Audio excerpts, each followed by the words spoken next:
Good evening, ladies and gentlemen, and welcome to Schmoe Me the Money. It is a first on the channel. It is our first actual Friday post pay-per-view hangout, recap, discussion, breakdown, whatever word you want to use to discuss what we're doing. It's just a casual hang, talking about these Schmoedown matches here on Friday before we have three contestants battle it out next week. Chris will be one of those contestants next week. It's going to be a very, very exciting show. How are you both doing tonight? You go first. By all means. Oh, I'm good. Yeah. I'm good. I'm just got done watching some great Schmoedown with some great folks. Wink, wink. But no, I'm happy to be here. I'm happy that they all invited me. I can't be here for too long, which is a bummer. But I mean, I'm glad that y'all thought of me for this. This is great. Thank you so much. We were literally on a Zoom beforehand, and then we were like, "Hey, we're gonna go live. You want to come on?" And I said yes. So when you say, "Oh, we thought of you," it's in the context, sort of. Yes, you thought of me by looking at my face, and you're like, "Oh, hey, he might be alright for this." I did say if I sent you the link, Jake. We love you, Jake. Your sweetheart. No, I was gonna send it to you in a few minutes. I was busy running a bunch of other stuff around. Damn. I should just send him the YouTube link instead. That'd be that. No, don't do my boy Jake like that. No, Jake's I'm not. cool. Don't do him dirty. Don't do him dirty. No, I'm sending it to him now if he wants to pop on. No, that is the YouTube link. Oh well, we'll get that to him. One of these days. You know, StreamYard is such a weird thing. Like, yeah, I've seen some people who want to make sure to tweet out the YouTube link, and they're backstage, and they tweet out the StreamYard link, and I'm like, really? You've seen that? I've seen Jake do it a couple times, actually. I'm scared to do that. To see who'd pop in on whatever show I'm doing with the StreamYard link. That'd be funny as hell. Well, anytime that I send out a link, I'll copy and paste it, but I won't hit enter until I take like 5 seconds. I'm like, all right, is that the link that I want? Word. Because I don't want that. I don't want to tweet out our StreamYard link when I'm trying to tweet out that we have a show going on. That's always And you're trying to be professional, and you have like guests on, and then like Chris just pops in. Harsh words coming from Jake. What's up, homie? If you would have not said this, I probably wouldn't have said it. Oh, you're so sweet, Jake. What's up, Tyler? Congratulations on hitting 100 subscribers on his own YouTube as well. Congratulations, man. Good job. Yeah. Tyler also does Schmoedown content, everyone. Really? Yes. Yeah. Definitely go ahead and check it out. His content is a lot shorter than ours. It's like... Yeah, ours is long form entertainment. Oh, who are you telling? We just had a 5-hour stream this past weekend. We were there. Right. I'm sorry that you drank so much that you forgot that we showed up. No, I remember sending you the link vividly. The last thing you remember was the show ending. Yes, I remember the show ended, and Matt was like, "Oh, like, we were on for hours." I'm like, "We?" And he's like, "Oh no, you fell asleep." Oh, okay, good. Yeah. I just subbed to you, Tyler. Good job. Rockin' movies with Tyler. So we did have a Schmoedown Battlefield, which is a double main event. The first match of the night was Video Drew versus Marisol McKee. Marisol ends up winning 21-19. She then will be facing Janine the Machine, technically next month because we are still in April. Technically. So even though she has face her what next week? I think in the teams match. Do they? No. Is that Deception and Blackjack? No. Blackjack is the stars Jacoby Bancroft and Janine the. Actually, you're right. Never mind. I just realized who you were referring to. I thought you meant. Hold on. Hey, John. Just want to let you know. Demon Slayer episodes 7 and 8 are really good, and I'll let you know how the rest goes as I go. Oh, jeez, you're such a dick. The amazing Kelly in the chat. Kelly, how you doing, Kelly? Thanks for Kelly. stopping by. We appreciate it. Kelly is a part of Ben Bateman's Nerds and Suits Patreon.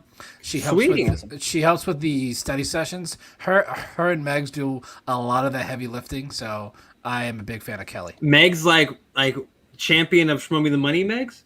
Yes. Oh, she's a killer. She's a killer. She definitely knows her stuff.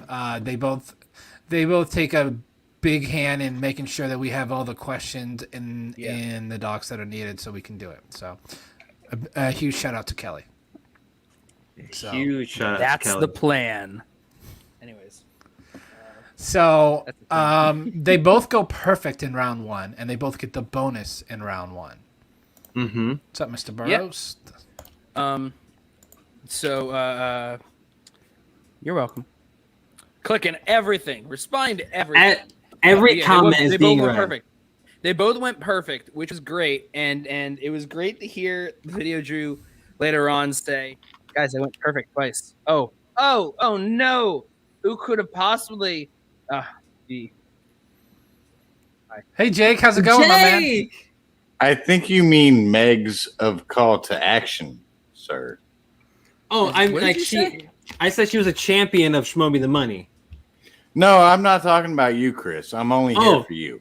Okay. Oh, sweet. Thanks, Jake. You're so sweet. I don't know The why rest I of give these motherfuckers. I don't know why sometimes I give you compliments. Bring my man back on the screen. Come on. Don't I just play. tried to add him back. What'd you do? I The know. audacity of this bitch. Too What many are you clicks. doing? Too many clicks. Y'all gotta cool it. What's up, Jake? What's up, Chris? How you doing, man? I'm doing Mr. good. Bro. I Is like this the first time to- we've met? We'll see how the night goes. Jake, is this the first time we've been on screen together? I think it's the first time we've met. Yeah, first time on screen. Yeah. Yeah, see, that's Jake. Every time I pop into a chat that Jake's moderating, he's so kind and greets me. I feel like somebody knows me everywhere I go, and it's Yes, well, because it's I'm appreciated. not an asshole like these motherfuckers. You know Hey, I'm not an you just asked for it.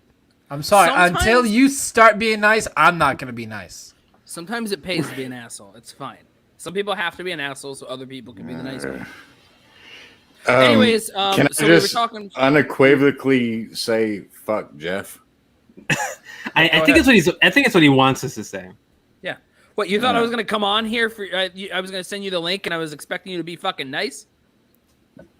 I did because what you did was a nice thing of sending Jake the join link, but I guess But I was after wrong. it was you know what? Yeah, the audacity. Wait, is is this my fuck you? Is this my first time on Schmoe Me the Money? Have Yes. I been on this show before? You have not not, in any way, shape, or form. Okay. Not until now. because I just assumed you didn't want to talk Schmo down on camera. So It was just Also, not the with one- you guys. the one- I the never one want lengthy to talk hangout Schmoe that we- down. Yeah. Also, No, the one no. lengthy hangout we had, you were at a wedding. By the way, we have a special guest in the house here. She was a buzzsaw yesterday, going through, pulling a great blended question out. We got Liz Shannon Miller. Oh my God! Oh, what up, Liz? Wow, I got some Hello. warning there. Hi, guys. Hello. How are you doing tonight? Oh, all right. Just, enjoying a nice chill Friday evening. How about you guys? Doing great. same thing. All right. You All right. see it. Cool. Jake looks like he's having a lot of fun sitting in. What are you in a garage right now, Jake? What are you doing? Yes, I am in a fucking garage, Jeff. I mean, you don't have to curse. I'm just saying. What area of the country are you in? South, but not cursing Alabama. I don't know if that's good. I can't know. I don't know if that's gonna be warm or cold here in the month of April. Barely. Yeah, I am where I am. It is. There are a lot of folks in the Schmoe space from Alabama, isn't there? There's No. One person It's- I know who's not from two. Alabama. I know two. I know. Well, One person still, who's like, not from Alabama, guys, is he's from Cleveland. He'll tell you he's from Cleveland. Co-host of Spin from the Real. Oh, is this along with Jesse Chris. Swift? No. No, it's not Jesse Swift. Jesse's in Washington. Oh, Matt. What up, Matt? What's up, Jake? I'd love to co-host Spin for the Real with Jesse Swift. Jesse knows where to find me. Well, I know that we don't have Liz for like long tonight, so I wanted to just congratulations on the match yesterday. Totally. Oh, thank you. Great. You win. Incredible pull went on that beast 5-pointer. Real Yeah. quick, my co-host can co-sign this. I was the first person on the Liz Shannon Miller hype train last year. I said she has Mount Rushmore potential, and he laughed in my face. Well, thank you Oh, thank you very much, guys. Way I to feel like talk yourself up and then to talk him down. Jesus. Go ahead, Yep. Liz. I was Now, gonna Liz, say, Liz, you did great. well, thank you. I appreciate it. I mean, I think the thing with my Schmoedown career is it's always going to be a constant. It's going to be a constant swing, I guess, at this point between people saying I'm very, very, very good and people saying I'm way overhyped. And so I'm just going to enjoy this peak right now where everyone just thinks I'm very good. And we'll see what happens next time. You crushed Liz, Dance. yeah. You destroyed Dance. I never thought I'd say those words, that someone got Dance in the Schmoedown in round 2 and absolutely destroyed it. Amazing job there on Dance. Yeah. Thank you. I'm just mad at myself for not having taken that category sooner because it's one. I mean, quite honestly, maybe this is my gender showing, but I love dance movies, and so I was ready to go on that one. Are Dance you a movies is a fan great of the Step Up category. franchise? Are you a fan of the Step Up franchise? Because I know Oh, there was a Step God. Up yeah. version in there. Yeah. Yeah, I mean, I can certainly go. I certainly enjoy those films. So Liz, like your match with Ethan yesterday was, it was fantastic. Again, congratulations. And the other reason why I laughed at Matt's face is because he has a funny looking face, so I have to laugh at it. But in regards to you, Liz, like your run that you've had in the last, I don't know what, like 8 months really since the singles tournament, like it's been like although you may not have come out on top, you've gone out on every single loss you've had has been valiant. Like you do not go out without swinging.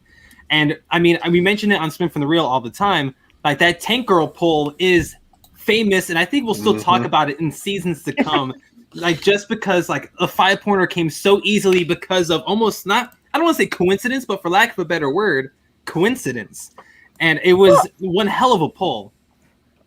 Well, I mean, I think I compared it at the time to a Slumdog Millionaire situation. That's I think kind of the beauty of what it is. Hi, you want to say hi to people? Yeah, where is Tank Girl? There she is. Yeah, There she is. There Oh. she is. She Nice. may.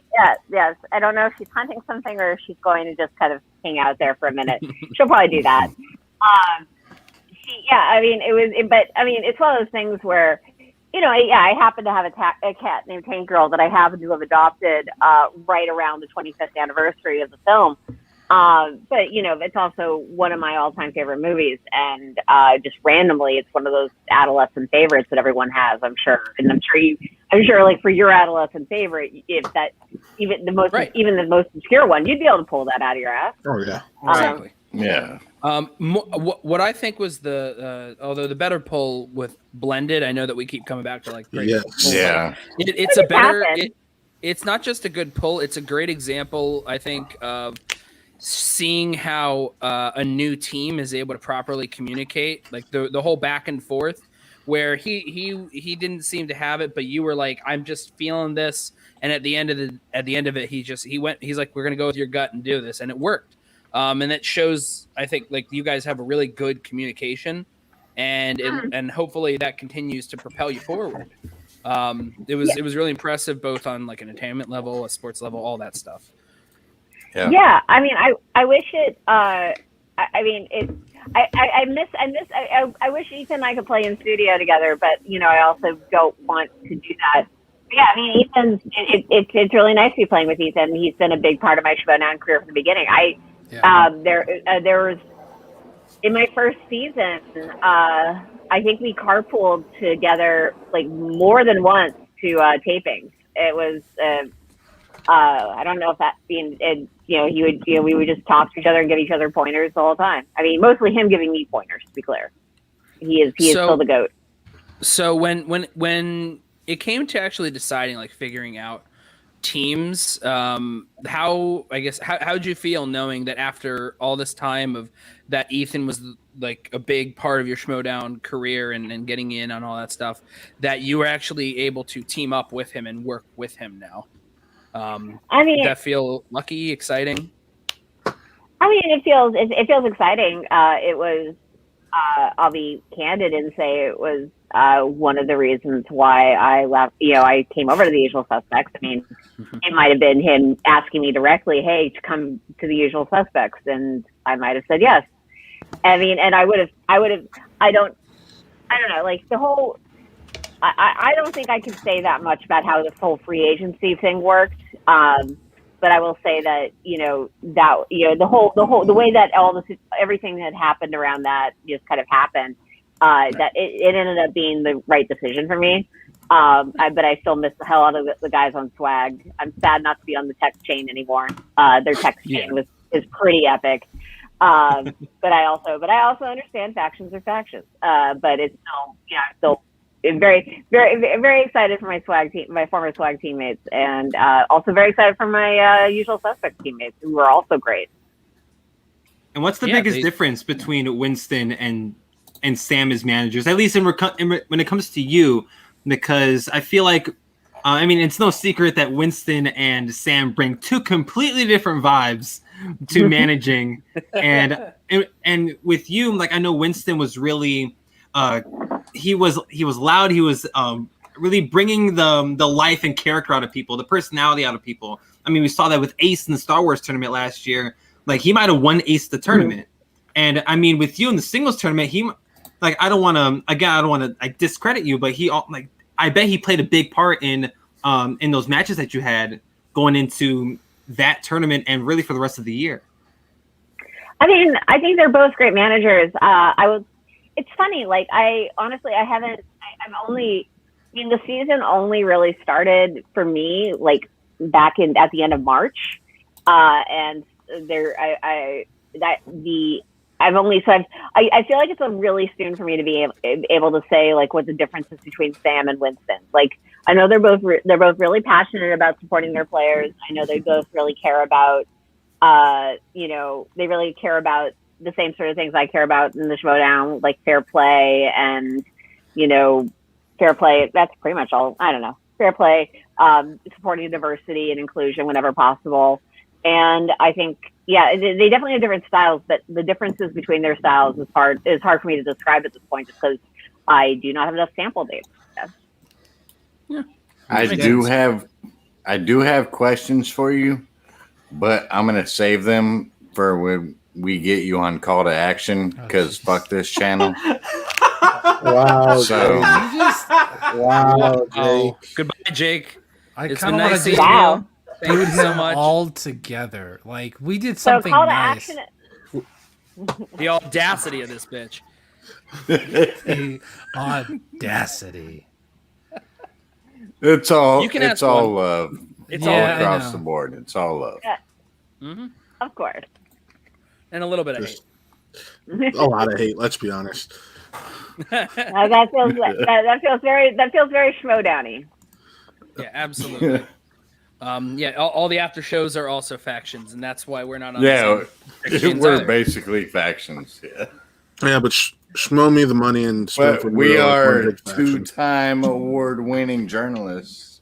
Now, actually, speaking of two-time, we have another guest in the house. We have two-time perfect first round receiver, Video Joe. Hi. Hey! Oh shit! Hold on, let me put on my headphones. I feel like I'm gonna get an echo on you guys. Hold on. Yeah.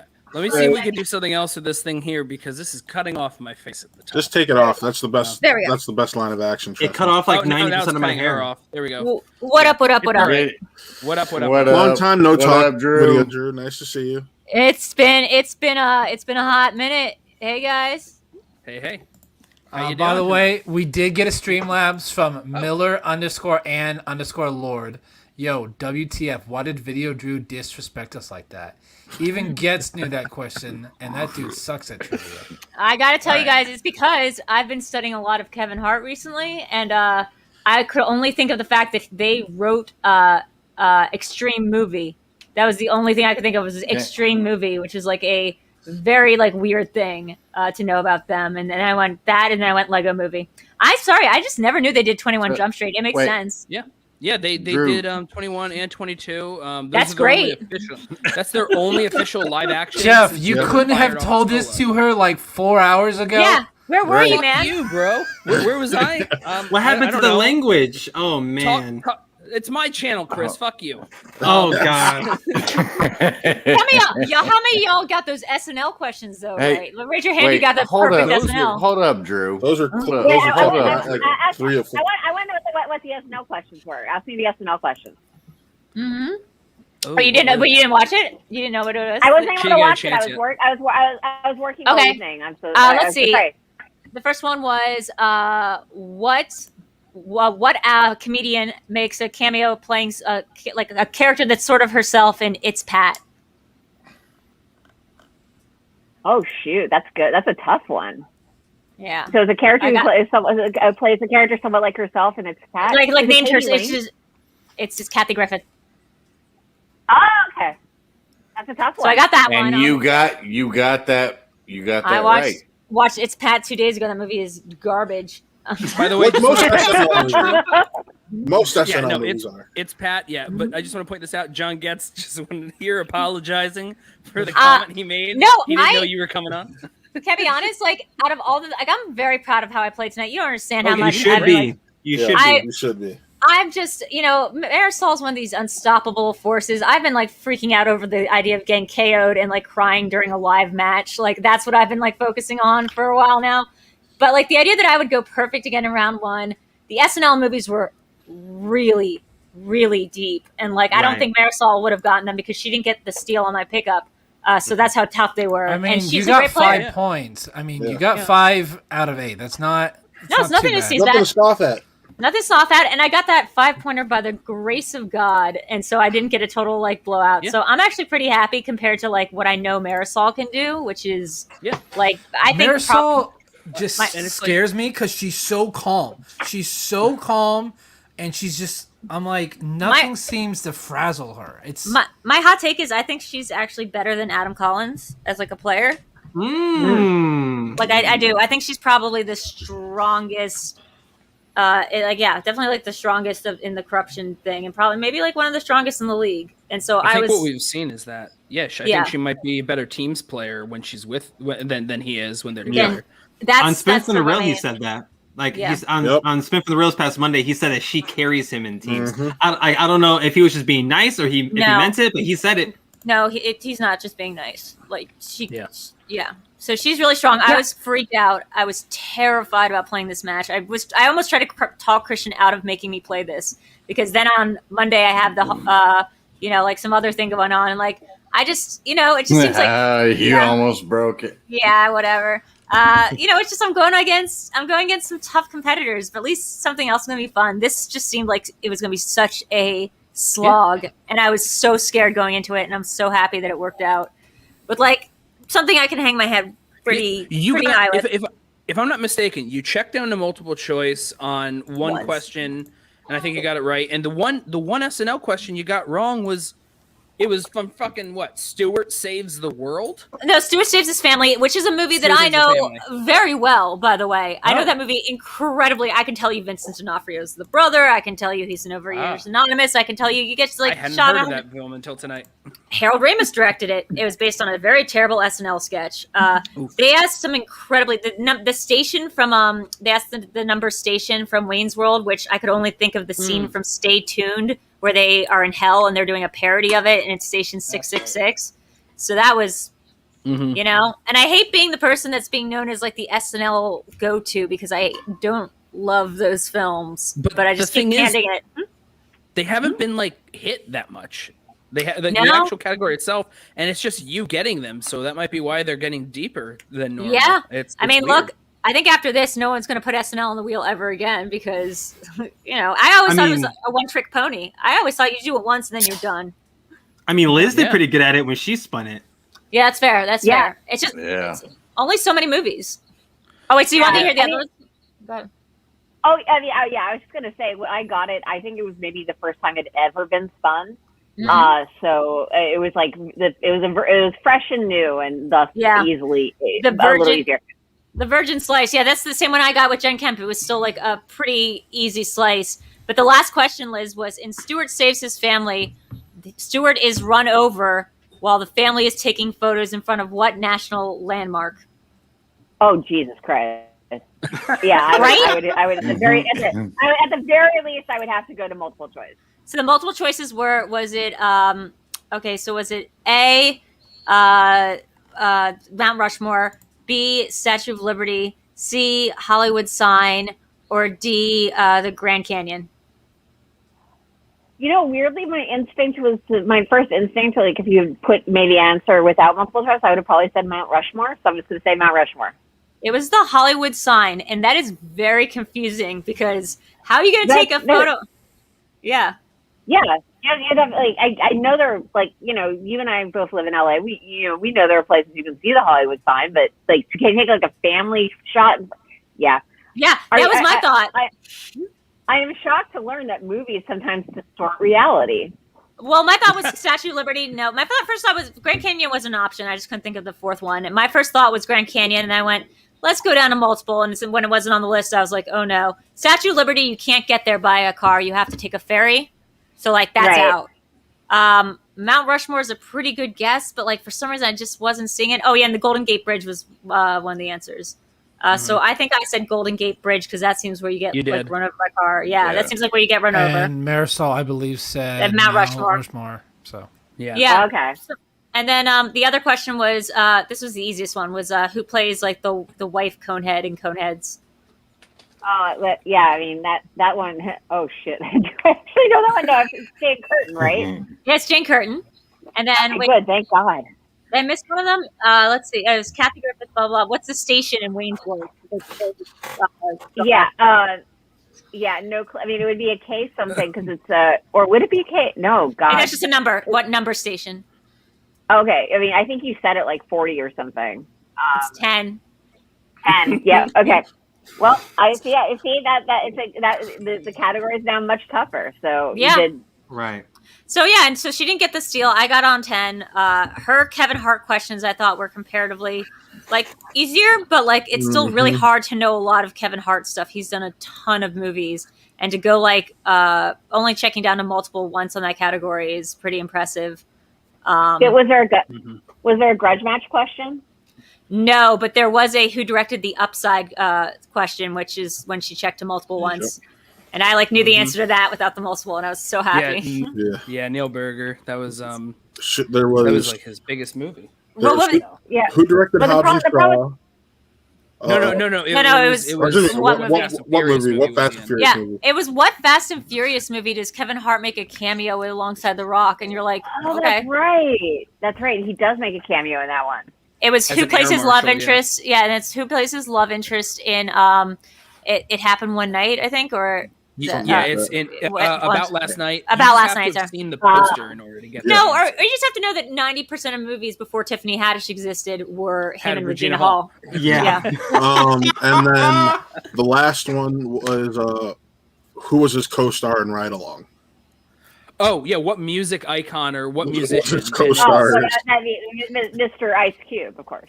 Yes. Mr. Cube. And what's funny is I spun Kevin Hart, so it's my bad. I spun Kevin Hart and then spun away from it, thinking like I don't know if I'm that. I should have taken it. I would have gone 4 out of 4 on that one. My thinking when it was hit, I'm like, okay, this is a brand new category. That's what I should have thought.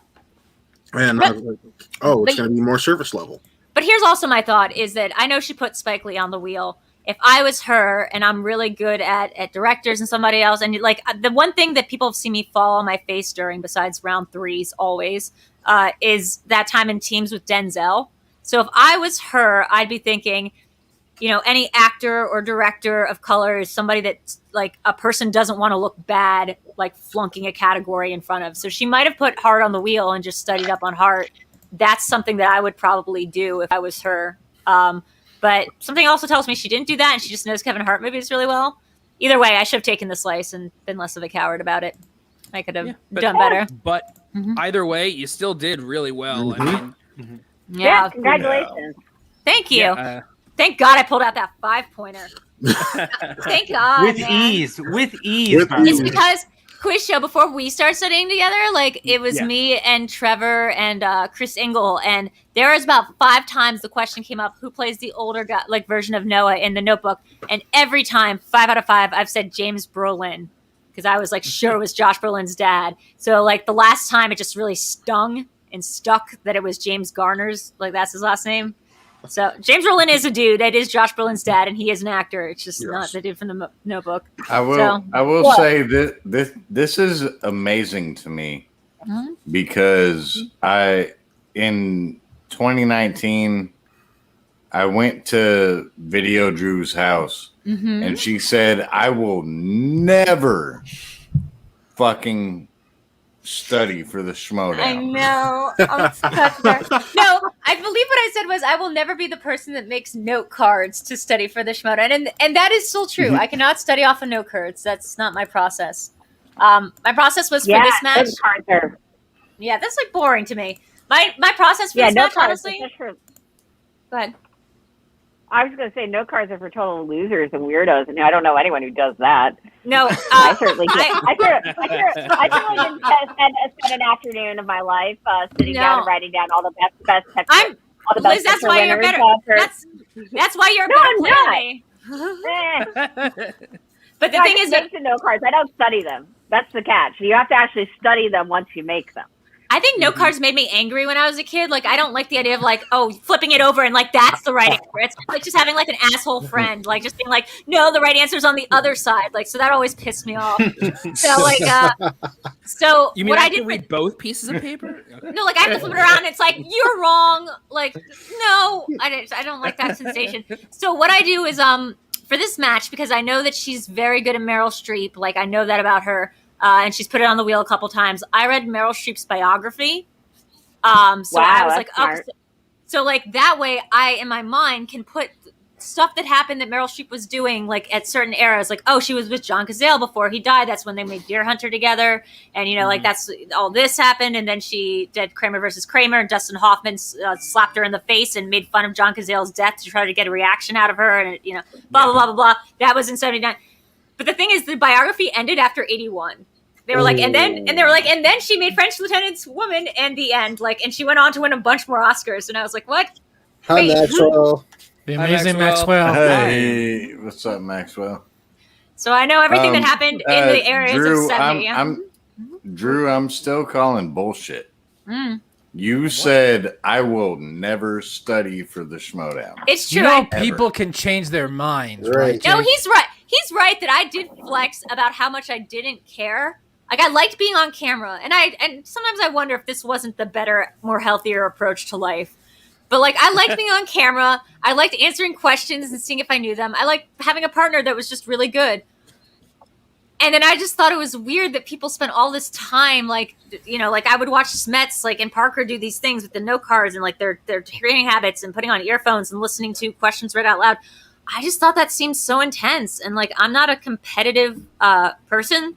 So at the end of the day, I was like, you know, I was really stressed about the Marisol match in an existential way. Cause I was like, what? Then I win that. And then I have to go play against someone else. And then I play against Kevin Smith. And if I win that by some miracle, then I play against a member of my own faction. If I win that, then I have to defend. Like existentially, it gives me like the creeps to think about winning the belt. But getting better at it is like, now I'm just, you know, now it's become my life of studying for the Schmoedown. I'm not sure if it's become my life to watch more movies, but like specifically to study questions. I could say from firsthand experience, Drew has definitely put in a ton of work. Yeah, no cards. Yeah, though. most definitely. No cards. No note cards. But like, look, quiz show. Ask me any question about a new release, and I'll tell you probably with the correct answer. I don't know. Who directed Onward? We went through this. Oh yeah, it's not Pete Docter. I remember this. He's right on that account. Right. Yeah, it was. God, I can't think of his name now. We went through it because he's not a memorable name yet. Well, I want to say like Eli Kazan, but that's really wrong. It's not Eli Kazan. Yeah, Eli. There's this through line from from On the Waterfront all the way to Onward, and it's using the on in there. That's exactly. Yeah, you're right. You're right. I think Great that's. movie. I thought you were gonna ask me about. I thought you were gonna ask me like who stars in The Tax Collector, and I could have been like Shia LaBeouf, giving you exactly the right answer. Or it's like who directed the horror thriller The Rentals, starring James Stevens and Alison Brie. I would have said Dave Franco, and I would have been right. Because I rented that movie. The Schmoedown sometimes makes you rent movies now that are like $14 to $15 per pop if you want to watch like terrible movies like You Should Have Left or You Should Leave or or how about whatever. this? Ready? Mm-hmm. What illness does Jeremy Camp's wife have in I Still Believe? Okay. Well, technically she was cured for part of the movie. This is crazy. I've gotten on this whole Christian movie kick because of the Schmoedown. It's nuts. This culminated in me watching this episode of Seventh Heaven where the brother and sister kiss. Whoa! Yeah, it's wild. Anyway, the answer is cancer. It's nuts. But I Still Believe is it's funny because I hadn't seen that when I saw the new releases list, and Drew told me the story of the film because I didn't know the plot, and she's like, "It's the most bizarre thing," and then I watched the movie and I'm like, "This is bizarre." Yeah, it's supposed to be a true story about a guy. Wait, is it more bizarre than Money Plane? Yes, more bizarre, but more bizarre in the way that like it's supposed to be a true story, and it seems like in a way a guy admitting that he pulled off a con or a crime, like convincing, like really earnest about it. Yeah, it's a Christian really movie. weird. It's a guy who apparently convinced his what, or like I don't. So here's what they tell you the plot is, just in case it ever comes up. A dude goes to college, and it's Archie from the Riverdale thing. Yeah. And he's there we go. Thank God that wasn't a question. And he falls for this girl who is the star of that TV show, Girl Boss. You know that chick. Oh, Britt Roberts. It's Britt Robertson. Britt Robertson. Oh, Tomorrowland. Yes. Yeah, Tomorrowland with Robertson. So he falls for her. She's into this other dude at the college. First third of the movie is this love triangle. Oh yeah, it's a super Christian college. Because they're super Christian. Jake, what is going on? Anyway, so Fuck, I don't want to see that. I don't want to see that. Both of these guys are in a rock band with each other, Christian rock band, and she's choosing between them. This isn't Gucciverse. This isn't Gucciverse, man. And then she decides she doesn't want to be with any of them. Then she calls them and is like, I have cancer. I just want to hear it. Wait. I need to get through the plot of this. She's like, I have cancer and I'm dying. And he goes back and he's with her and he's going to like, I'm going to be with you to the end. And they're going to have to do this hysterectomy. It's horrible. It's all this horrible cancer stuff. And then they go to, he's running this, because I guess he's also now a famous rock musician in real life. He goes and does a rock concert and he's like, I want everyone to pray for my like, he's going to propose. Dying fiance, because they're going to get married before she dies. Yeah. So everyone touches her and everyone prays, and then she's going to have to get a hysterectomy. And in the middle of it, they're like, wait, no, you don't. The cancer is gone. And you're like, oh, shit. Okay, I can see why they made this into a movie. It's like they prayed and the cancer went away and blah, blah, blah. So they tell all their fans, whatever. They get married. They go on their honeymoon. She gets sick on their honeymoon. 6 months later. 6 months later, goes back to the same hospital, and they're like, all your cancer plus more has come back, and you have days to live. And then she immediately dies. And my question is, did she maybe just not have cancer and they just lied to her? Like the husband lied to her and his followers to make it like this con. It just seems like a really shady story to be trying to tell in movie form as a true life thing. Oh my God. It's so shady. So earnestly. Would it be the first so thing bizarre. that Christians lied about? But why Wait a tell us that minute. you were? Why would you say that you're like? Why make it seem like you lied to her? Like it makes it seem like it's a complete fallacy that cancer was ever gone. It's Well, because then you got to write Speaking the of song. Christian, by the way, we got a Streamlabs from a Christian _ Harloff. Yo, I'm sure. WTF. Everyone needs to devote their life or I will end you. oh, I know exactly. that- I know exactly who it is because I get an email every time a Streamlabs is submitted. Mm-hmm. But it's still funny. I gotta say, like I devote my that's entire not life. Christian.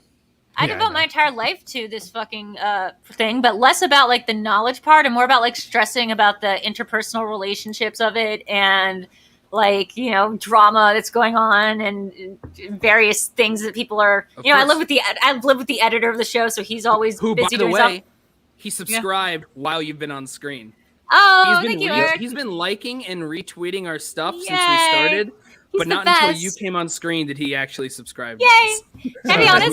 Yay! Thank you higher. very much. Eric Yes. is the man. Eric, Thank you, because Eric. of He's Eric, great.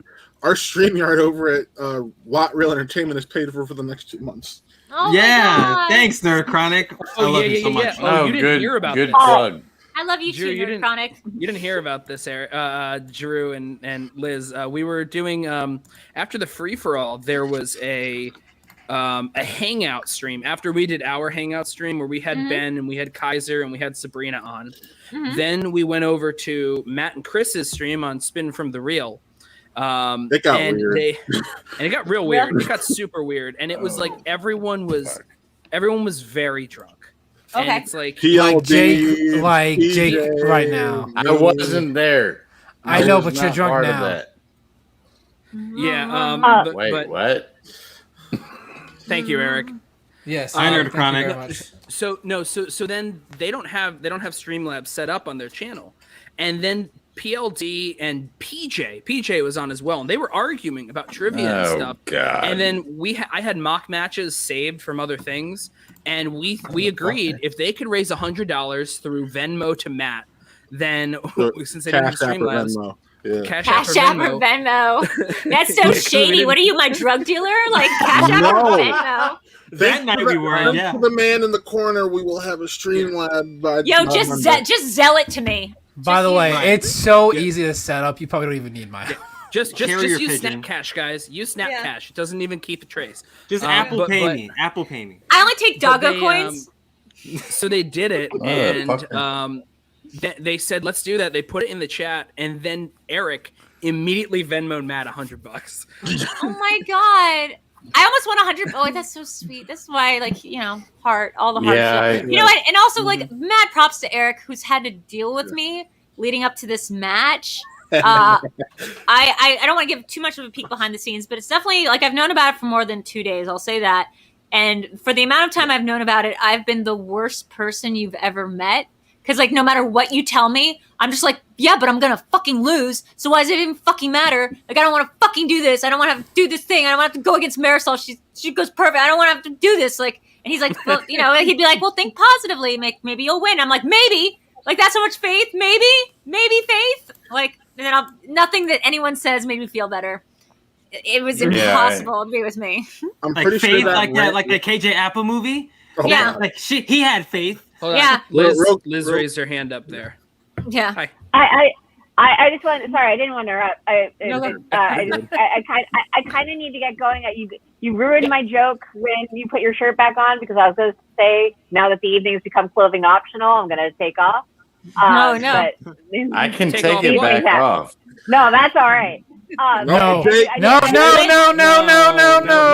Liz, This is not Liz. what I want. This is literally It's all not what right. I wanted. Don't Liz, worry. The before you shirt leave- is a Right. metaphor for him on screen. So Before it's you fine. leave, Liz, what have you been watching lately that's really good? Because I'm getting Eric into You, which I love so much. But Oh, you you watch- By you, by you, she means just watching you. yeah, You through the window. No. Oh yeah, I mean that's fine. It's not that exciting, but the cat's cute. No, the U's great. It's on Netflix. It's especially one of those fun shows where I remember I watched it and wrote a review of it back when it premiered originally on Lifetime. Time. And Lifetime. And I was like, yeah, and it originally premiered on Lifetime, and I said to myself then, it's really a shame that nobody's going to watch this show. If people would watch this show, they'd get hooked on it really easy. And yeah, so You's great. There's a comedy coming. I'm trying to think if I can say out loud if this comedy's any good, because there's embargoes on stuff these days. Is it something that's being done by? You can just say yes or no. Is it something that's being done by the Thor Ragnarok's Taika Waititi? No. Okay. No. Here's something I can say that Mayor of Easttown's been really good, and I've seen the first 5 episodes, and it's really solid throughout. What is it? What is it? Mayor of Easttown. It's the sad. Oh. It's that helps. Yeah. No. That's Rutherford Falls. Oh shit! Sorry. Yes. This is- Mayor of Easttown is. Let me finish. The new sad murder show on HBO. But it's got Kate Winslet and Gary and not Gary. Is it Gary? Jeez Louise, I'm blanking. Guy Pearce and Guy Evan Pearce. Peters and Oh! Gene Smart. So it's really good. Do Yeah. love those And last he- 2 names. Yep, and you'll learn a lot about Pennsylvania stuff. So check that out. Oh, I should do Okay, it. I'm I'll in check it out. Pennsylvania, so maybe I should check it out. Okay, Yeah. I will definitely check that out. There's a lot of discussion of Wawa, which I have never. Love it. Yeah, that's a thing. That's a thing that happens here. Yeah, it sounds great. I've had to have coworkers explain to me what Wawa is. I have at least 3 or 4 in like a 2-block radius of me. Very nice. I love Wawa. When I go back home to Delaware, that's like all we do is go to. It's like we don't have something like that here. I guess when you go into the mountains, you have like those rest stops that are sort of like Wawa, where you can get like a hot sandwich, or you can just get like snacks. Yeah. This isn't about y'all. Liz is trying to fucking sign off. Bye, Liz. Bye. No, it was a pleasure. It was a pleasure. Thank you so much. Yes. Yeah, yes, honestly, thank you. I've got to get back to work, but it's a pleasure Yeah. talking with you guys, and thanks for watching. Congrats. Bye. Congrats. Thank you. We look It was a forward lot to of fun. seeing what you do next too with your next Yeah, match. Too. and Video Drew, it's great to see you too, and I was a nice little surprise, and so hopefully we talk more soon. Yes, Yeah. definitely. See ya. All right. Bye. Bye. But. There we go. Hey, Video Drew, if you want to know something to avoid, the new Michael B. Jordan movie, Without Remorse. Whoa. Oh, really? Stop it. Wow, that movie sounds like Just Mercy's sequel is like Without Remorse. It's like Just Mercy. It's How about based Without off of- Remorse? It's based on a Tom Clancy Shit, novel. No. Matt, Chris, I love y'all. I love your show. Thank you. Thank I too, gotta bro. go. Okay. All Bye, right. Jay. Jake. We'll see you, John- Jake, or I'll see you later Drew. in the Gucci Burst Zoom. Love you. Drew, you know I love you. Love you, man. Fuck you, Jeff. Uh, Fuck you, What Buck. you gonna do? Real quick to John Getz in the comments. I don't mean What We Do in the Shadows. I mean Taika Waititi has a new show coming up about Native American culture. It's about like a group of people living on a reservation. It kind of sounds like the Ed Helms one that is also about a Native American community. Yes. But it sounds awesome. I think he has 2 shows in development over at FX. They announced he has a starring role in a show today, if I remember correctly. I can't Oh remember. shit! You Really? feel like a pirate show. Yeah, a pirate Ooh. show. He's gonna be Blackbeard. He's gonna be Blackbeard. What? Taika Yeah. Waititi? Here, I'll pull it up. No, that doesn't sound like. It sounds like Jermaine Clement. It's should gonna be on like HBO Max or Yeah, something. HBO's Yeah. new period Yeah, HBO comedy, Max. Our Flag Means Death, alongside Rise Darby's. No. Taika Waititi will play the dreaded pirate Blackbeard. And he's love directing the him. pilot. He's gonna direct the first episode. Oh my god, I love it so much. He's gonna be the Starfish Man in the Suicide Squad, right? He's Starfish dude. No, thingy. James Gunn has already said he's not gonna be in, but we'll see when it actually. Well, comes. Taika's in the movie though. Like they put his name in the he credits. is, but people have already said like, oh, well, he's definitely the Starfish, right? And James Gunn has been like unequivocally, no, he's not.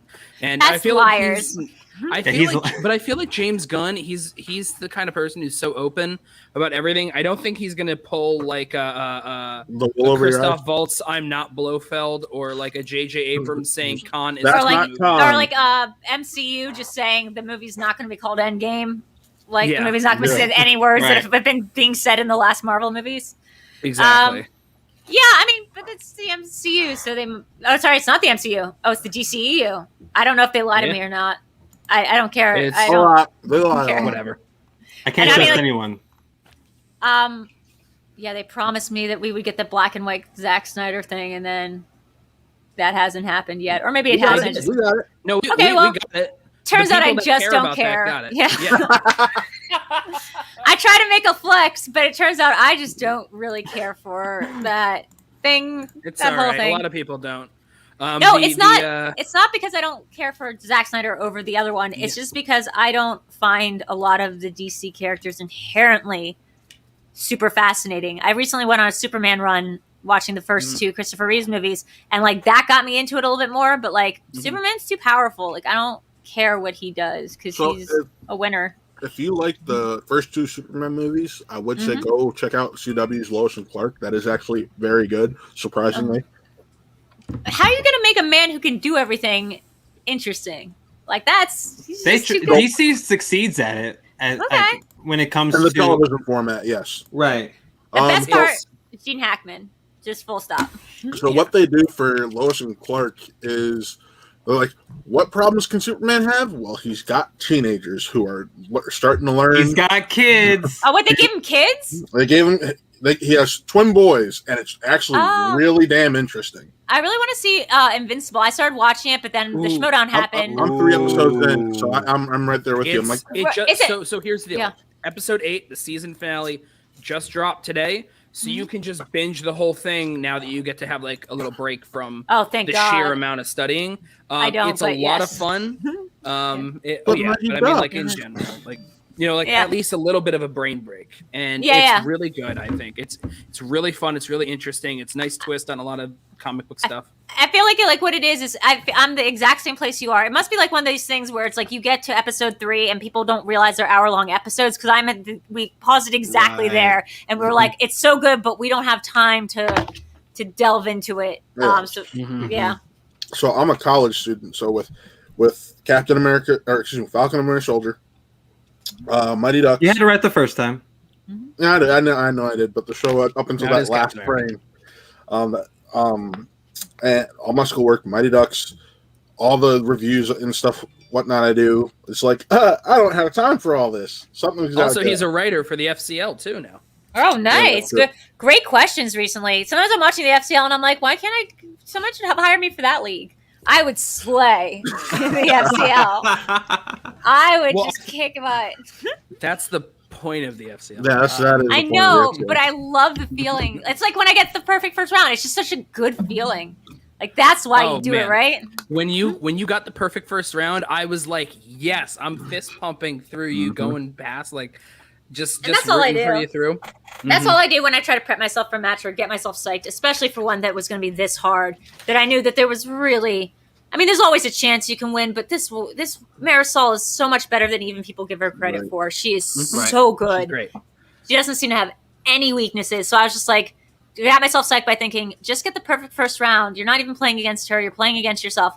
Get that perfect first round, and then who cares where the game goes? Because that's what I did for Gen Camp. And I did it again, and that feels really good. It's awesome. I mean, one thing to keep in mind whenever we have these matches, which, by the way, the next match, you're going to do great again. It's round 1 is, I think, the best one to actually compare yourself against someone with because you're both on equal footing.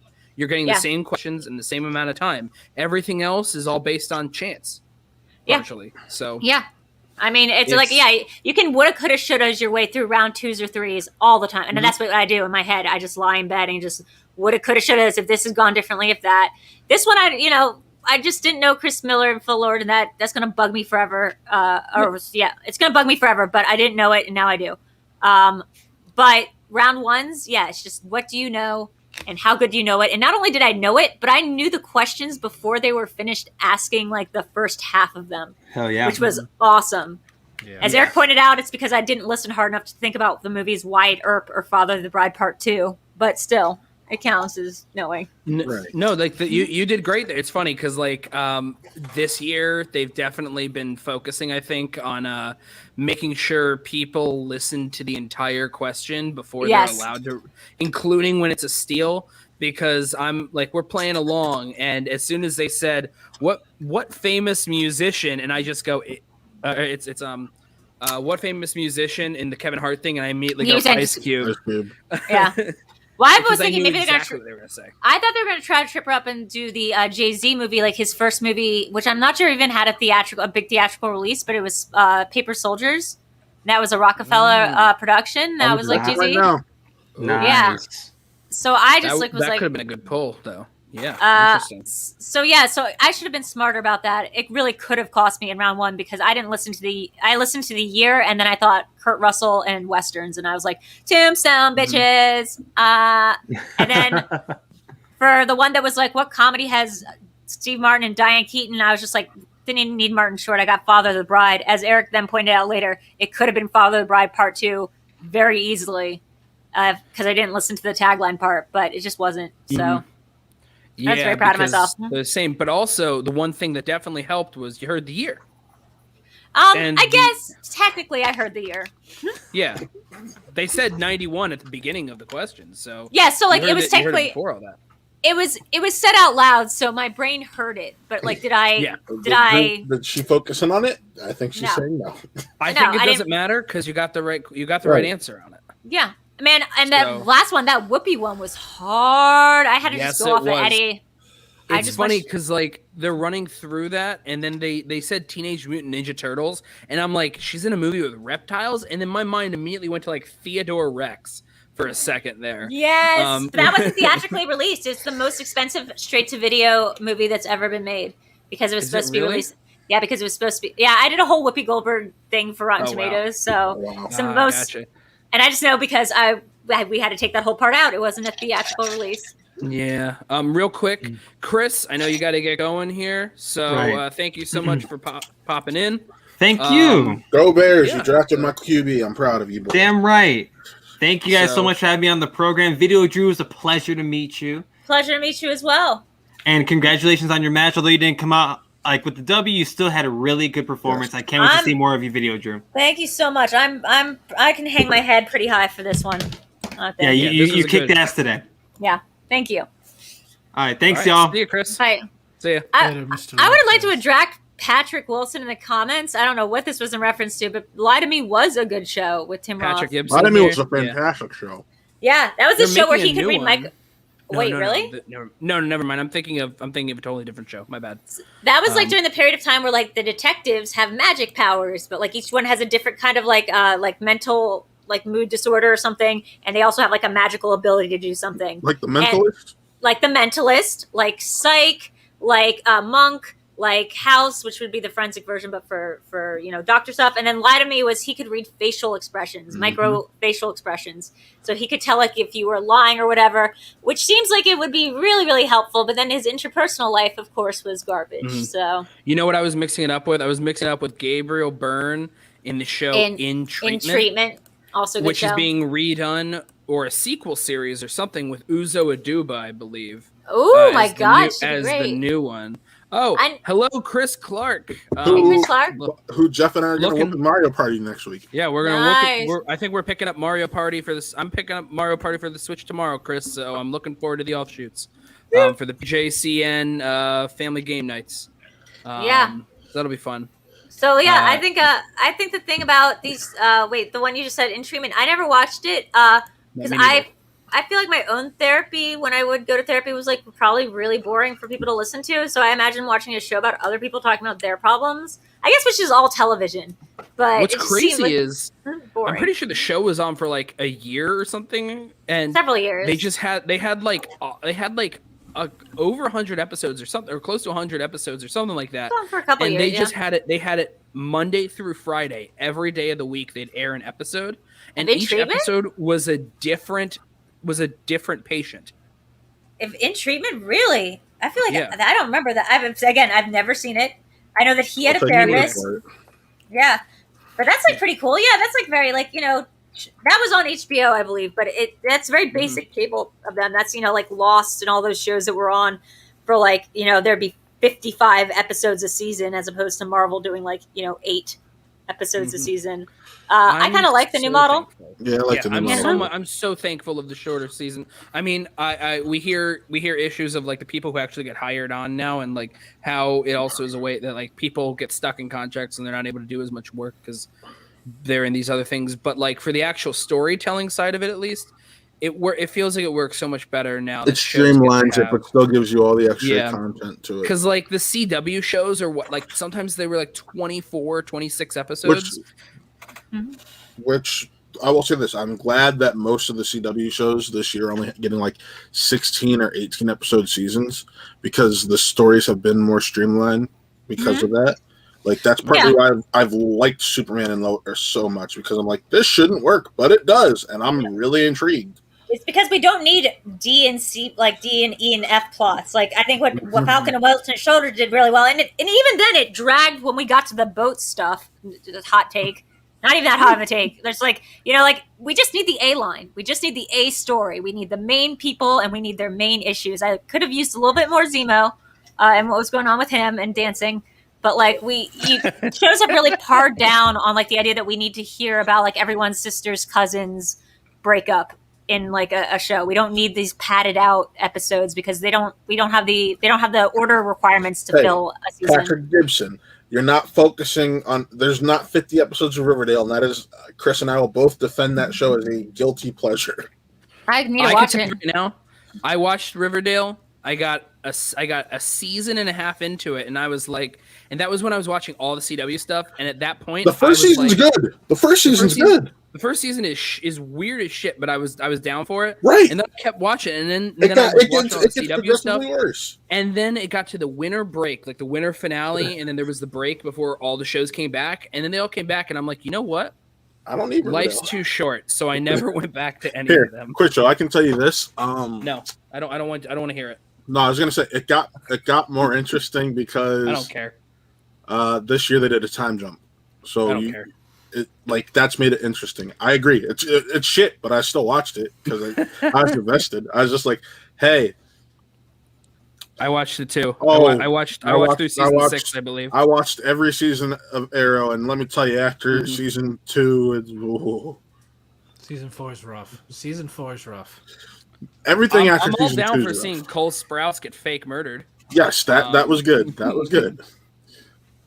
Yeah, but anyways, and now he's been abducted by aliens. Anyways, so the name of this video is Free for All Recap, and or not Free for All Recap. This is the pay-per-view Schmoedown Battlefield recap. Yeah, and this is definitely all about the Schmoedown right now. What we're talking about, but really, we're just hanging out at this point. It's it's Friday night. It's I think Drew, it's been really great getting to know you too. Thank you. Oh yeah, totally agreed. Man, like honestly, yeah, these study sessions have been so helpful. I feel like honestly, those new release stuff that we've been working on, the other stuff we've been working on, I know it didn't come up like at all during this match, but like I feel like that is like the backbone of what this season's all about, and like I'm so much better for having known that stuff. Like in practice studies, I've beaten Ben and Dan now like 3 times in practice, which like feels really good. I was there for 2. I was there for 2. Well, when I say we, I mean like what? It was you mostly for the 2 of them, and then one was me and Adam Witt, and it was mostly me. Hey! A win's a win. Yeah. You killed it. You slayed, and it felt so good. And I got to take, just like Tom, I got to take that victory and just immediately retcon it as something that I did. Of course, you have to do it. Hold on, let me see. There's a quote in here. My story of self. John Getz put in the chat. It was in the words of Dominic. Doesn't matter if you're winning by guessing or no. He's paraphrasing. Doesn't matter if it's by an inch or a mile. Winning. For a second, I was like, Dominic. So when did Dom play? Up, but you won't put the other quote up. LOL to Dom being like. What if that's the new thing in the new Fast and Furious movies? They just give up cars and they're just into movie trivia. Yeah. That's that, and then we just go back to it just being a contest. Drew, there might be a Fast and Furious slicing the Schmoedown's future I'm so psyched. Let's get it. Give it to me. We're testing it out in the FCL right now, and that's give it to me. And Drew, I'm not just saying it to plug it because mostly it's just a bunch of us just dicking around for an hour or so.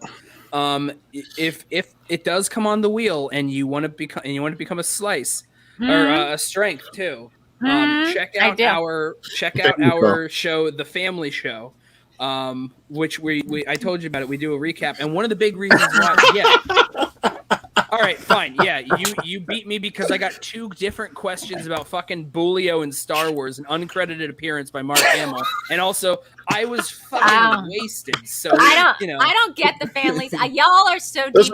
This wasn't a family. This was just a hangout. This was a hangout. I was annihilated, and then they're like, "Let's do trivia," and I'm like, "Let's do it." Y'all are nuts. I got an uncredited question. I got an uncredited appearance character about Mark Hamill. Literally, everyone else can answer, because they all love Star Wars, and I'm not fucking watching the Star Wars all the time. I was so scared that because Lucasfilms was on the wheel, and I was like, "Wait, does that include Star Wars?" Because I just found out that George Lucas did not direct the first 3 movies that came out. I thought he did all 3.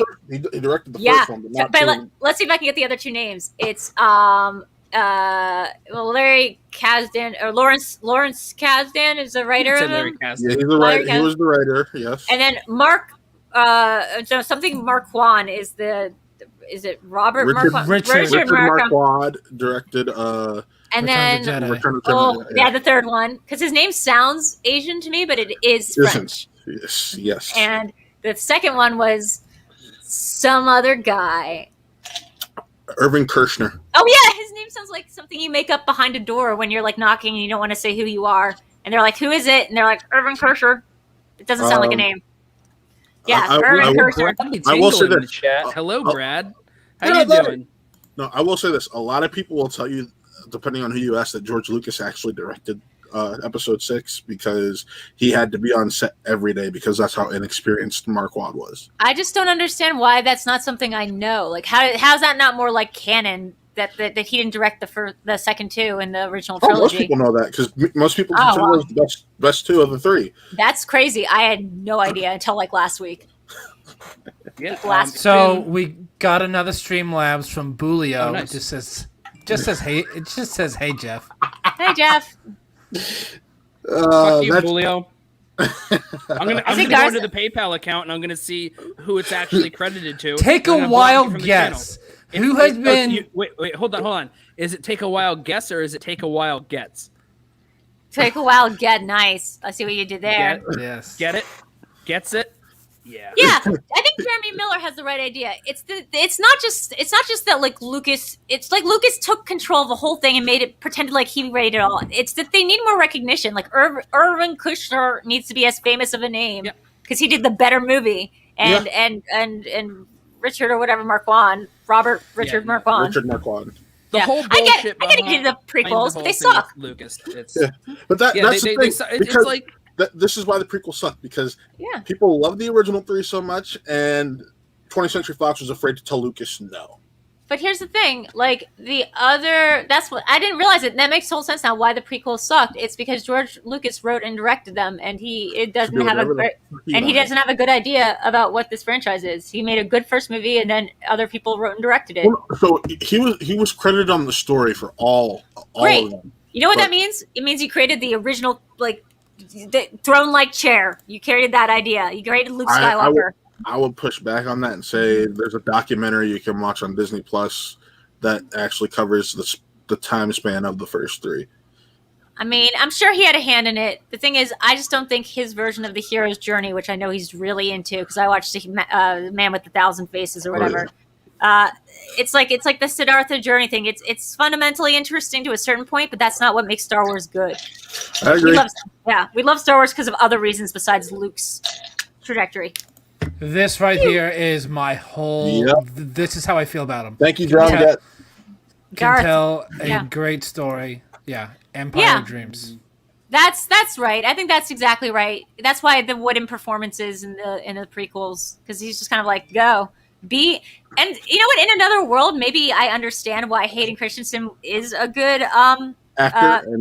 yeah, because he's supposed to be unlikable. You're supposed to kind of be like, ugh, like they're putting all their trust in this guy, and he kind of sucks a dick. He hates sand. Like, there's nothing redeeming about him. Like, he is such a like Reddit R nice guy. Like, it's just like he's got such a chip on his shoulder. Yeah. Let's see what they say. I've seen Shattered Glass. Yeah, I've seen Shattered Glass. I mean, the Hayden Christensen. I'll say this: he acted well in the last hour of Revenge of the Sith. Otherwise, he was a piece of wood. But what was he supposed to like? What was he supposed to be acting like? Is my question. Like, what was that character supposed to be like? Like annoying? Like a whiny brat. That's what I think Lucas said to him. Yeah, because the lines are written to be annoying. I don't like sand. Like who? Ugh. I mean, like that's a line you give somebody who's not cool. Coarse Luke had similar lines too. But I was gonna go to Tashi Station and get some power converters. No. Oh my god. This is why Star Wars and me, we can't even. I loved Star Wars when I was a kid, and the more I get to know about Star Wars, the more I'm like, I still love it now. I mean, I was supposed to be in it. I was supposed to be, and I was this close. I had my plane ticket out to London to go be in the Ryan Johnson one, the Last Jedi. Last Jedi. Nice. Yeah, I'm a geek, full on geek. Fuck it. Fuck it, man. I mean, I love Star Wars a lot. The reason I was supposed to be in it because I was like tweeting with Ryan about Droopy McCool, my favorite deep cut character in the entire canon, is the guy that looks like the elephant with the little oboe. It's part of Mine's Bulio. Nice. Nice. Hey, at least you own up to it now. It's okay. Yeah, But, do I? Oh, the quiz show. I'm trying to read the comments. So, do we want to talk about the other match at the battlefield, or? Oh, I didn't really watch it. Did they do good? Who did? I mean, I know who won, but like, I mean, Alex missed 3 in the first round, and you could tell it was probably over from that moment on. That's all I gotta say. That's my entire thoughts on it. And IG and Star Wars, if you miss more than one question in the first round, you're not winning the match. Yeah, to be honest, like I was watching it kind of like with, I was not. I thought I was gonna be a lot more sad after losing this match, which I knew was going to happen, but I wasn't. And so I was watching this match, going, "Oh God, at least I didn't miss any in round 1 because that seems like it creates this huge issue in IG." But you felt like after the match was over, because I know I'd asked you beforehand, and it's a pretty normal response, the idea of like, well, I'm going live and no one knows like how they're really going to feel after a live match.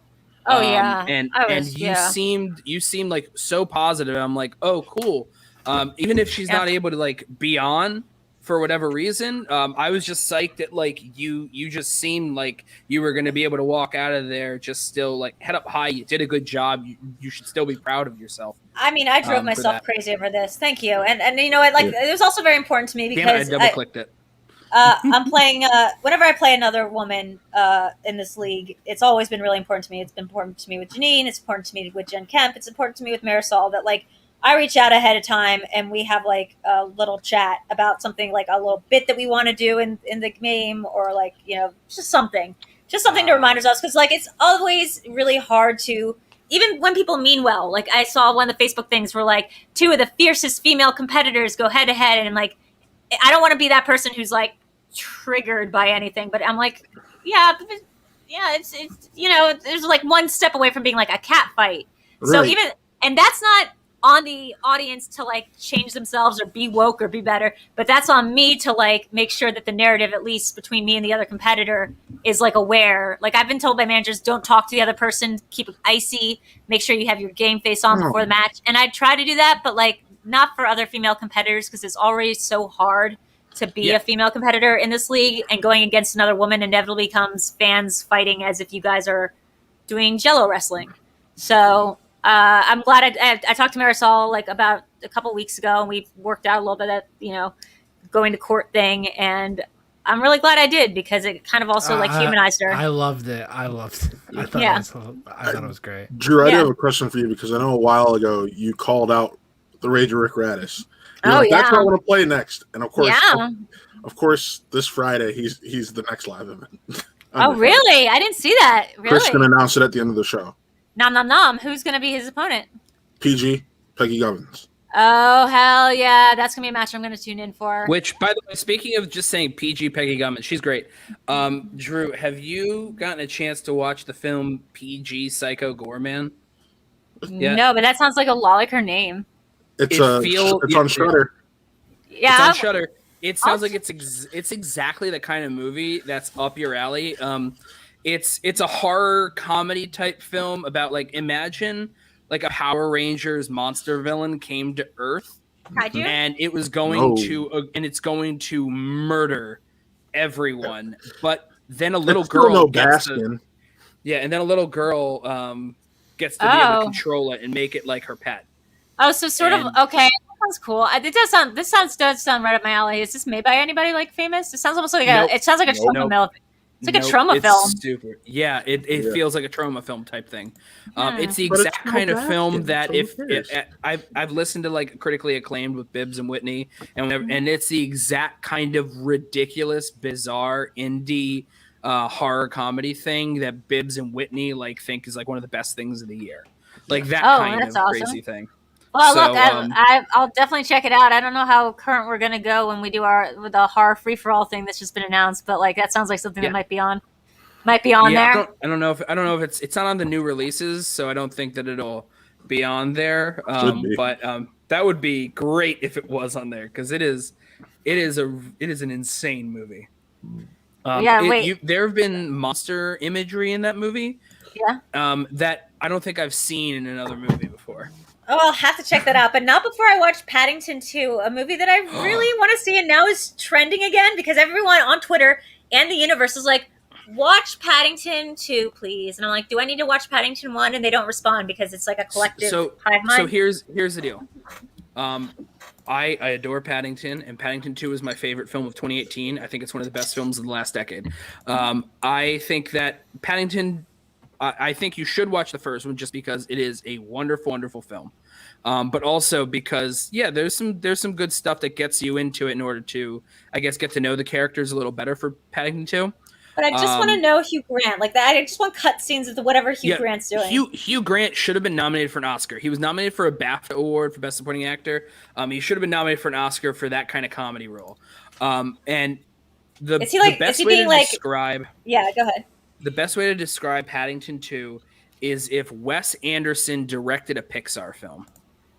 Oh, okay. I don't know if Wes Anderson's up your. I mean, they're both sort of. They're both sort of up my alley. I like some of both of those franchises. Yeah. Right. Okay, but like I want to know how flamboyantly like evil is. Like I'm just so fascinated with like the way that I'm fascinated with like the Cruella movie coming out. Like if you can't tell.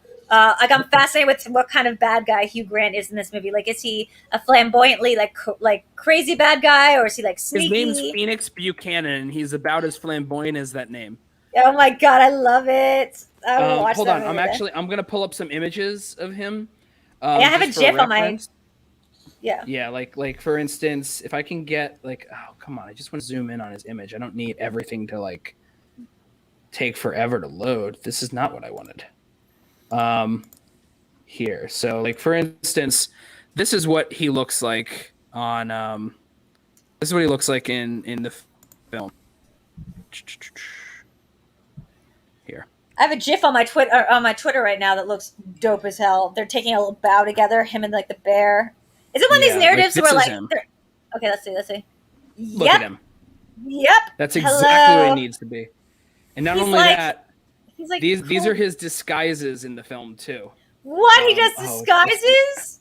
He disguises as a homeless man. Some other guy. He disguises himself as a nun at one point. Oh, what is his beef with Paddington? Why does he hate Paddington? It's not like a beef with Paddington. He wants to steal this book, this pop-up book. That's like worth a lot of money and stuff. Meanwhile, Paddington really wanted to like for his aunt. He really wanted to make this. He wanted to like make enough money. He was like window watching and stuff to like earn money to buy this book to give it to her for her birthday. And then Phoenix Buchanan comes in to steal it, and then Paddington sees that it's being stolen and gets framed for the heist of the book and gets sent to prison. And was that the first movie or second movie? Because I know that this is all the second movie. Okay, because I thought it has the friendliest prisoners ever. Okay. Oh, I don't know. Have you seen Bridget Jones' Diary to The Edge of Reason? Because that also has a very friendly. Yeah, so that has a very unrealistic and almost offensive portrayal of a Thai prison being really into learning Madonna dance routines. Wait. Is the prison more friendly than the one at the end of The Producers? No, that's a pretty friendly prison. It's actually about equal. There's the guy who everyone says is the most like brutal, violent, mean guy in the prison is the chef. It's Brendan Gleeson playing Knuckles McGinty. Of course. And Paddington wins him over by feeding him a marmalade sandwich. Yes, because that's what you do. Yes. So you're spoiling the movie for someone who said she wanted to watch it. No, it's doesn't okay. Matter. It's not. This is not a spoiler type movie. This is you're going to watch it and smile the whole time. So wait, real quick. Paddington has an aunt. How did that work? Like, are all bears animated? This is the kind of stuff that all the bears are animated. All the bears are animated. They're all animated. No, here's what I mean. not animated. Are they sentient? Are all teddy bears in this world sentient? Is my He's not a question. teddy bear. so- He's an actual bear. He's an actual Oh. bear, and he comes from darkest Peru, and he travels to London. Is And anyone weirded he's just out? a talk. So no, that's the whole thing. No one's weirded out at all. Okay, No that's one's weirded out. No one says anything about like, oh my god, that bear's a talking bear. No one finds it to be odd or out of place. The only issue is that the family that he comes in with, the father, the patriarch of the family, is is sort of like how do I put it? Like Ben Stiller, Along Came Polly. He's like a risk assessment type risk management guy. Oh, So yeah, he it's just like- he thinks that a bear coming and living with them is just going to be like lots of risk. Like that's Yes. it. He's thinking about the logic of So- having a bear, not about the idea of there being a talking bear. Okay, so in this world, Paddington has an aunt. Is she also a talking bear? Yes. Yes. Okay, so there's 2 talking bears. Is anyone in this world like, maybe we should go see what the fuck There's is happening 3 in bears. Darkest... What? Okay, so no one's like, let's go to Darkest Peru and see what else is going on there, because it seems like some crazy ass shit going down in the Yeah. Talking Bear Island. Hey, He has Yikes. an Aunt Lucy and he has an Uncle Pastuzo. They're in. What? They're in, yes. Paddington and Pazuzu? His name is Pastuzo. What kind of... Well, like, sorry, it feels like a real melting pot going on in Darkest Peru. I think you should do a cinema bias on these. Real quick, I do have to say, Sally Hawkins is fucking amazing in these films. Oh, she sounds She's great. so good. Here's She's me, Dad. wonderful. Hugh Bonneville from Downton Abbey is in the Paddington films as the dad. Is there a precocious the villain child? the villain in the first the children are just nobodies. I don't know who they are. Nobody's. You hear that? Nobody's. Nobody's. They're never gonna get anywhere in this. Wait, world. wait. I want to see if she can guess who voices Uncle Pastu's on Aunt Lucy. Well, come on, man. I got as far as Colin Firth is in the original, right? Or isn't it? No, it's Ben Ooh. Whishaw. It's Ben It was Whishaw. gonna be Mitchell. Colin It was Firth. gonna be It was Colin gonna be Firth. It's the, Colin I Firth. read that. That's what I And read he was about. removed because he sounded too old. And then they So got wait, is he- Then they got Ben is- Whishaw, who's perfect. I love Ben Whishaw. I loved him in Fargo season 4. Which Oh, he's so good. which reminds me, did I tell you yet, Jeff, that I made the connection while watching the show, but I officially confirmed that fan theory that I had in my head, which is that Mulligan from season 2, Mike Mulligan, is Chris Rock's kid from season 4, and he just adopted the name of Ben Winshaw's Yeah, you character. mentioned that to me. I'm so proud of myself for picking that up like really early on. Anyway, Fargo deep Mhm. cut. Fargo deep cut. Yeah, they So Michael Gambon, the bad Michael guy in the Gambon. first. Michael Gambon, and Imelda Yeah, Staunton. Michael Gambon. Oh wow, so 2 Harry Potter heads. 2 Yep. big Potter heads. Yeah. Oh god. And Peter Capaldi is in both. He's in both. He is the neighbor in the neighborhood who hates that there is a bear. Who Uh-oh, wouldn't? Jeff- Head of Rose. like the neighborhood watch There and you all go. this shit, and he's just like he Oh no! You're- Am I good? Am I You're, good? you're back. You're back. You're like little Am I in frozen? and out. You're back. Low No, in and he's not. I think that's you, Matt. No, Because- I said he's back. I just said like his audio's coming before his mouth's moving a little bit. That's Oh. all. Okay. Because yeah, he was fine with Okay. me. Am I Pazuzu, okay now? wait. Yeah, you're good. Yeah, you're good now. Pazuzu was Okay. the name Okay, of a cool, cool, demon cool. in The Exorcist. Yes, that is. No, that's Pazuzu. that's something? literally This is Pazuzu. Pastuzo. Pastuzo. You know what? I think they're just making their names up in Pazuzu. darker room. Pazuzu. That's what I said. Pazuzu. Pastuzo. Oh, okay, Um, that's one of them. Anyway, so that's really Pastuzo. weird. Very I think that different. means that they're from hell. Is what I'm hearing from the Paddington family. Yeah. This is a demonology family. This is why it's impossible This to is the watch head movies canon. with me Yeah. unless you're nerd chronic. Because any movie that has any amount of suspension of disbelief, I will immediately be like, "We tried to watch Bumblebee," and I was like, "What? Okay, so are Hey, all cars Bumblebee's a sentient?" classic. Great movie. So many questions about that universe of which I've never seen another Transformers film. So I was You like, don't need to watch any other Transformers film. The only film worth watching is Bumblebee. so is it weird for them Well- that there are cars on that planet that don't turn back into like other things? Like, are they like freaked out No, that like it's just an entire planet full of machines, and they're No. just. are there buildings machines? Like the elevators inside those buildings, are they also machines? I have no clue, but I can tell you a lot of them aren't vehicles while they're on the planet. That's just part of the mechanism of being robots in disguise. But why would So when they go back to Earth, aren't they like weirded out that there are some robots that like the cars that just don't turn into like? Are they just like, why aren't you speaking? Like, No, because they go there and they're more highly advanced. they don't seem that Intelligent. advanced. They're an advanced society. So when they come to Earth, they know these machines aren't they're just machines. This, that, and the other. Does it feel weird when people ride them, like ride and go in them and stuff, and like make them go places? Like, doesn't it feel a little bit like that's not what they want to be doing with their time? Like when somebody gets into Optimus Prime and starts making out with their girlfriend inside of there or something, like aren't they just like gross? We see it in, I think it's the second one or first one with Shia LaBeouf and Megan Fox. They hook up on a car. No, Bumblebee, like, there's the first one. Shia LaBeouf is in the car, and Bumblebee tries to, like, set him up to get laid. And I'm just like, what? Oh, that's weird. That's like some weird, like, war porn. Well, to me, all that means is that I don't know if you've seen the Ridley Scott film, The Counselor, but No. It means that Cameron Diaz learned from Michael Bay how to fuck a car.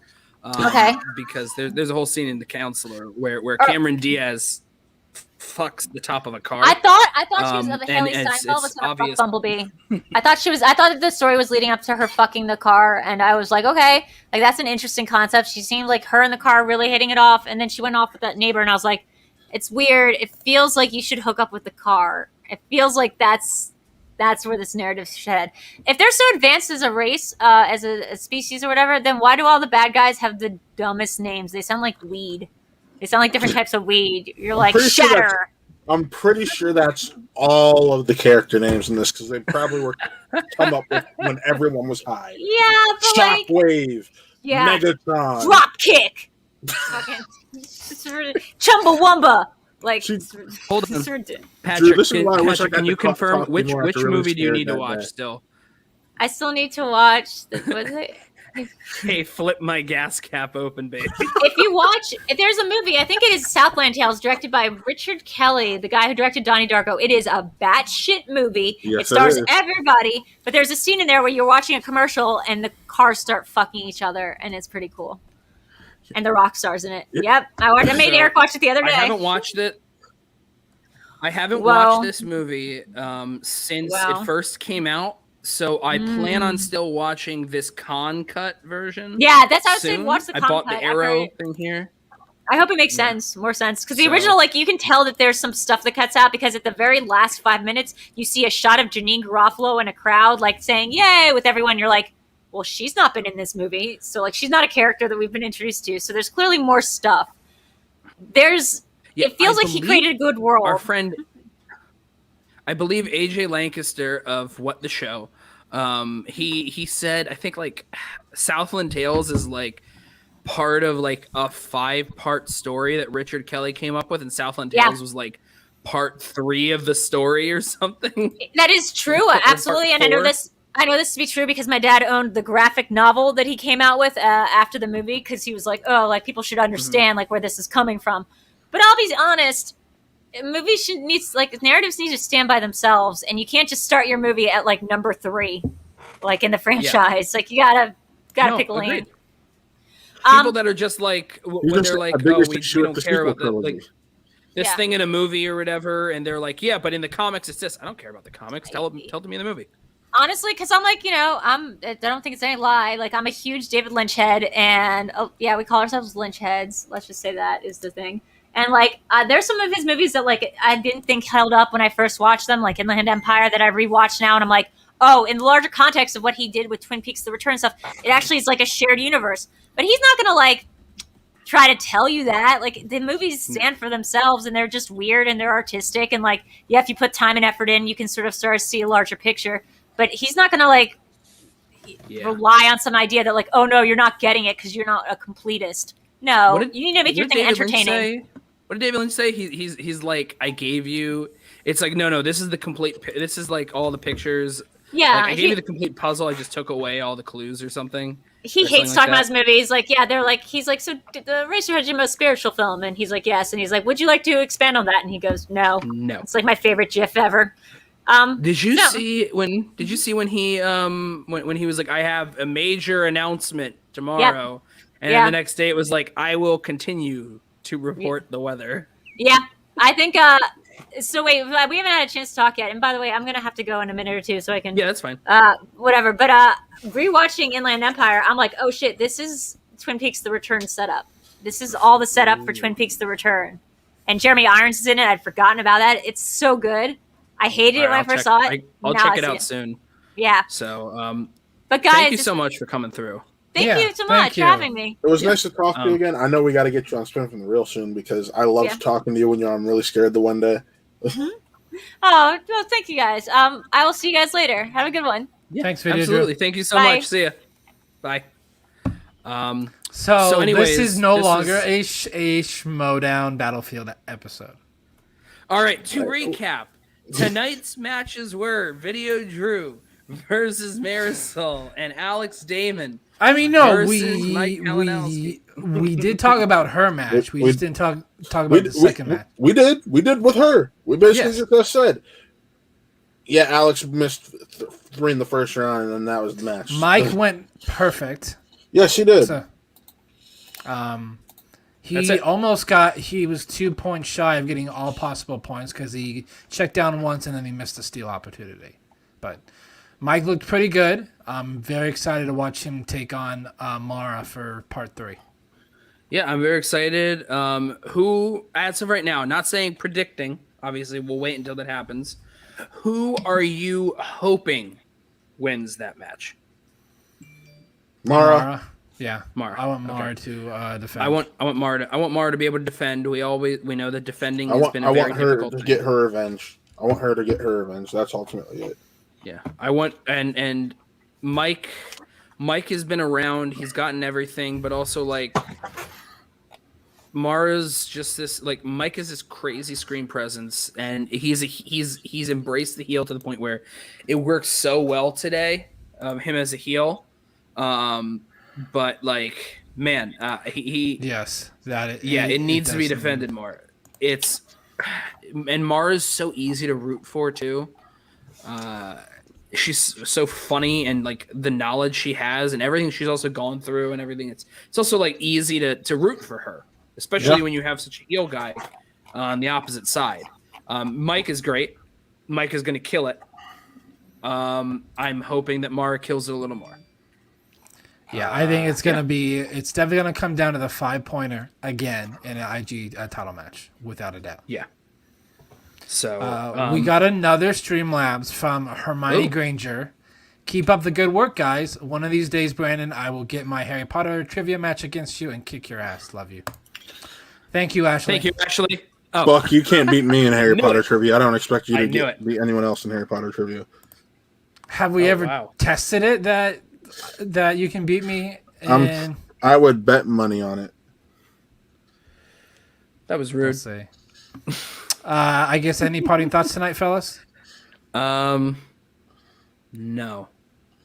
This was a lot of fun. This is Yeah. a good hangout. I'm enjoying doing some of these like post show recap sort of things. Yes, I would like You to got see. the itch. I'd like to see this sort of stuff. But yeah, I want to see. I'm a dungeon head, even if for a while I was like, I don't want to support a single faction because there are people I like on everything. But now, the more people I end up actually communicating with behind the scenes, The more and, they're on like, the dungeon. spend time and- with, they end up being on the dungeon. So it's like, I'm a dungeon guy, I guess. So I'll have my Can we shirt just arrive soon. quickly talk about that scene we had with Shannon today? How You mean amazing! the fuck? You mean how Drew's cursing rivaled that for a quick second? Yeah, I thought that was pretty great. She got really mad. I wonder if this was just a one-time thing though with the cursing, because I know Christian says he wants it to be a family show. Yeah, but that's but why it it was was also bleeped bleeped. out. Yeah. They do You that bleep it whenever out. there's cursing. They bleep it out. You just can't do it live. You can't do it when Yeah. you Yeah. do live stuff. So, Yeah. So Matt, where can everyone find you online? You can find me over at What Real Entertainment. Mondays we do Spin from the Real. Real excited to talk about this upcoming week's or this past week's matches and this upcoming week's matches, especially now that we got our next Rage or Rick Radish match. And then on Twitter at WhatMovies_Matt. And guesting with these guys every so often as well. So. Yeah, we love having you on. You will also be on our next episode of Schmoe Me the Money, as we're doing a full-on Spin from the Real episode where all three of the hosts will be on. It's gonna be chaos, and I'm all for it. Yeah. That's absolutely it. Remember, last time Shug and Chris were up against each other, they both made it in the finals, and it was very intense. And now we're gonna throw Matt in the mix, the guy who knows to just have enough air in his lungs to fit a full 4 minutes. So we're going to see how that plays out. Other than that, that'll be 6 Pacific, 9 No, it's Eastern probably going to Tuesday. be 6:30 because Chris Whatever. and Shug have a Shug till 6. Yeah, And it's May the 4th, so we will be doing our second episode of Saber Reels on Tuesday to talk about the Bad Batch, which, Buck, you are more than welcome to come on for that. what time is that going to be at? Probably 8. Oh, yeah, whatever. Yeah. Okay. So Yeah. maybe we'll do 9:30. Guess what, guys? We're very professional. We do everything by the book every time. Everything is to the T. Nothing is made up on the spot. We do not improvise. Thank you very much for stopping by. We don't have anything else planned in the future. We just finished up the family show. We just finished up our recaps on Marvel shows. We're taking a little break outside of it, except for these sort of recaps if we want to, if we have an interview, if we have a movie review. Other than that, see what happens. We have nothing else really planned. Until thank next you so time, much. we'll see you guys on Tuesday.